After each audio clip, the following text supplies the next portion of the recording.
Welcome to Sacred Space, and in this video I'm going to explain you and tell you a little bit my story on how I got into sound healing. Since I was little, I was always in the world of music. I was studying piano in a conservatory. It's like a school, but an evening school with different subjects that you need to study, learn. I trained a lot my discipline, I trained a lot my focus. I can finish any task faster, and also it was easier for me to get into meditation, because meditation is to be able to remove all the thoughts by focusing on something one and then remove that one as well. I wanted to learn piano by myself. It was not something that my parents decided. I saw one video from some artist and I decided I want to learn this song in the piano. And that's it. And I said to my parents, I want to play the piano. And from that moment, I didn't know that I signed up for a whole school in the evenings where I would say bye-bye to have fun by myself, to creativity. Everything would be just like boxing stuff. You need to do this in this way. You need to do this in that way. It's so much restrictive, everything. And I just rolled on in there for over 10 years rather than just getting out from there. Eventually, during these 10 years, studying something that I was not feeling passionate about because it was killing the passion with those so many boundaries, I found trance through piano. That was my main instrument. Some piece in the piano that I'm practicing requires a lot of focus. And then at one moment, once you are really good at this piece, you can take out this last focus and you are in trance with the instrument. I reached that bliss through a certain toxicity that was pushing me to do things, locking my inner child, and it was a lot of struggle. So it was a toxic relationship, me and the piano, that eventually I withdrew myself few years from it. And then I'm slowly coming back to it from a healthy point. That's something that has been always with me, the connection with music. I was able to get into trance while I play the music. Fast forward a few years, I decided that I still want to do something in my life that has to do with sound and music, because it's my first connection to trance and to some kind of a depth. But I didn't want to be a teacher, piano teacher or anything of that. So I decided I would go to study music production, sound engineering, and then just put out my own songs. Later on, I ended up working for a music label. I reached a point where I was handling quite a lot of stuff there, but I understood that I'm in a situation where I'm working with music, but I am again restricted. It's again my inner child somewhere lost. I don't have any creativity, any freedom. I just listen to my heart saying that it's not this way.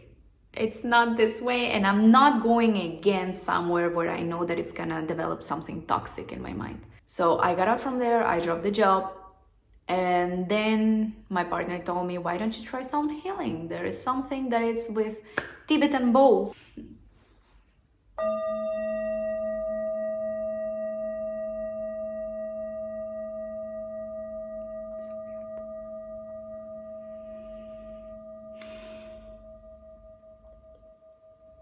This was my next move, getting a singing bowl and starting meditating with it. I found a way that it's not necessary to have a whole piano with 10 notes at the same time, playing one whole melody in order to get into trance. You just need one sound. One strike is enough to get you into trance. And that's how I discovered a whole new world. I connected with the Tibetan bowl so much that I started getting deeper into my meditations, and I started to be curious about this spirituality, this world. I started hearing things that are not from the physical. I started feeling things. I signed up for Yogananda. I read the Yogananda's book. Yogananda came to me, Paramahansa Yogananda, and I signed up for the lessons. I started to studying meditations, spirituality. And mostly it's just keep practicing, finding your ways. After that, I got these bowls. I must say that the first course ever I purchased from Sound Healing was a very commercial one. Like, I paid money for absolutely no value at all. But I also confess that it was my mindset that attracted that course, because at that moment I was thinking that money equals to knowledge, and the more money I pay, the more knowledge I will get. And I was absolutely wrong with that. I paid for that course, I had no value at all. Later on, a few months later, I went to Nepal. I got there when I needed to get. Start doing sound healing session to people, to groups of people, workshops. Everybody starts liking it. If you are feeling also a calling from sound and be a sound healer, first of all, you need to be a sound healer for yourself. I healed my relationship with music and sound that was dirty from my childhood, but it was my only connection to divine, to trance. So it was a lot of shadow work, working on my fears. I was experimenting whenever I feel pain, whenever I feel certain emotions, what kind of sound, what kind of instrument can help me, where shall I place it, how the movement. It's all the things that you need to experiment with yourself and the instrument, because you need to establish first that connection.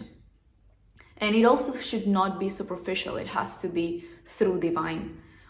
That's when you will be able to do divine work. Like, that's what makes a difference between a hobby and something that is divine, that you are doing with the thought of divine.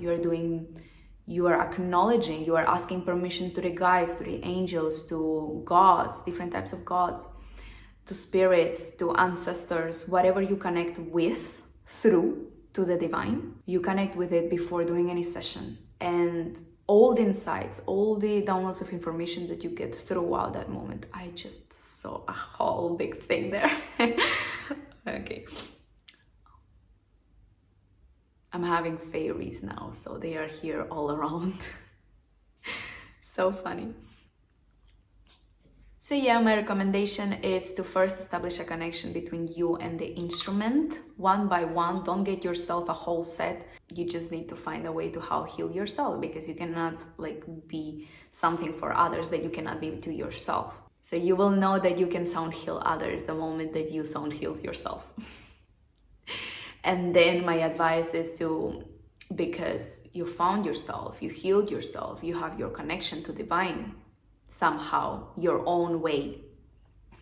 Bring that divinity connection to whenever you're doing sessions, either one-on-one or on group, and see the magic happening right there.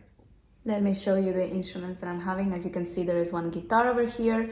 Guitar, it was an instrument that I used to play also. Maybe I started when I was like 14 years old, 13 years old, to kind of let out my creativity out, because piano at that moment stopped being creative. It was just trance through punishment. So I was picking up the guitar. I learned guitar by myself. I started writing songs in the guitar. Guitar is what would let my inner child out. Then the singing bowl.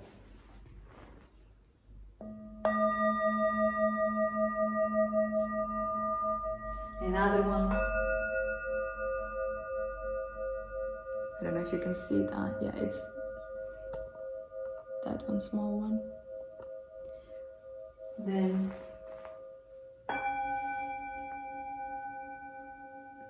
so each bowl, it's for something special, because I connected with it differently and it works to me differently. So let's say for a scanning, I use one type of bowl in combination with another. For healing, I use some other combination with another. For therapy, for in the body, I use other type of bowl with something different type of movement. So everything it's been connected with. This is amazing. This is many times I record the beginning of sound healing sessions on YouTube, and I put this one first. It really sets me in a mood of trance. Then I have a few other more bowls. Then I have a new thing that I got. This is didgeridoo. I'm still learning, but it is so intense that your whole body, you feel your whole body vibrating the moment you are doing this.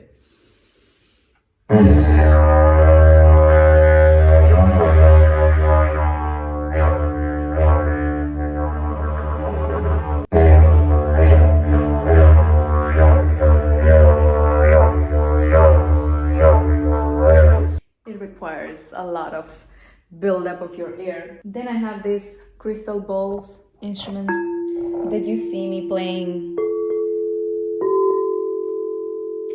Each one has a note, frequency of vibration, targets its own chakra.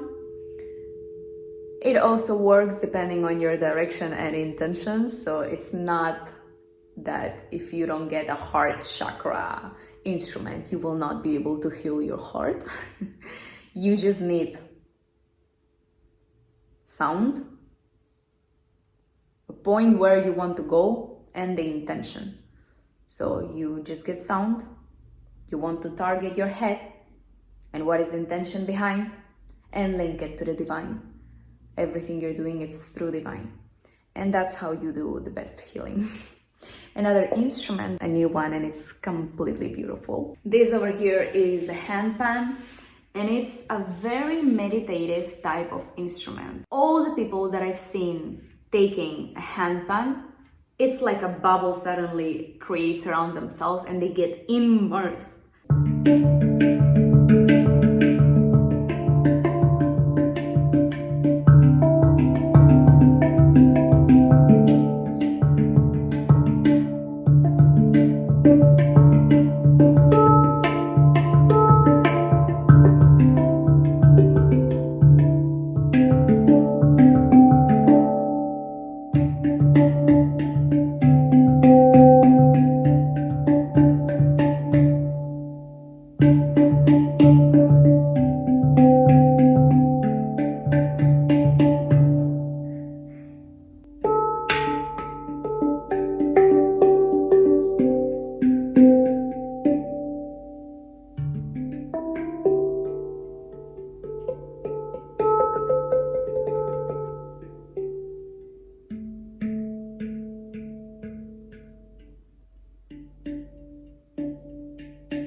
That was the handpan, and then another instrument is the piano over there. I hope you liked my journey. If you have any questions, let me know. One advice that I would be giving to people is to first find trance within yourself. Like sound is a tool, and it can be a very powerful tool. Find the connection, explore the connection, and get closer to the divine. From then, you will be able to again embrace the inner child, and all the creativity, all the ideas will come to you. Everything else will come to you. What you need to do is to find your connection with it and keep working, keep connecting, keep in trance, keep meditating. I truly wish you all the best luck, and if I can help you anyhow, let me know in the comments, or you can always send me an email regarding sound healing. All the best.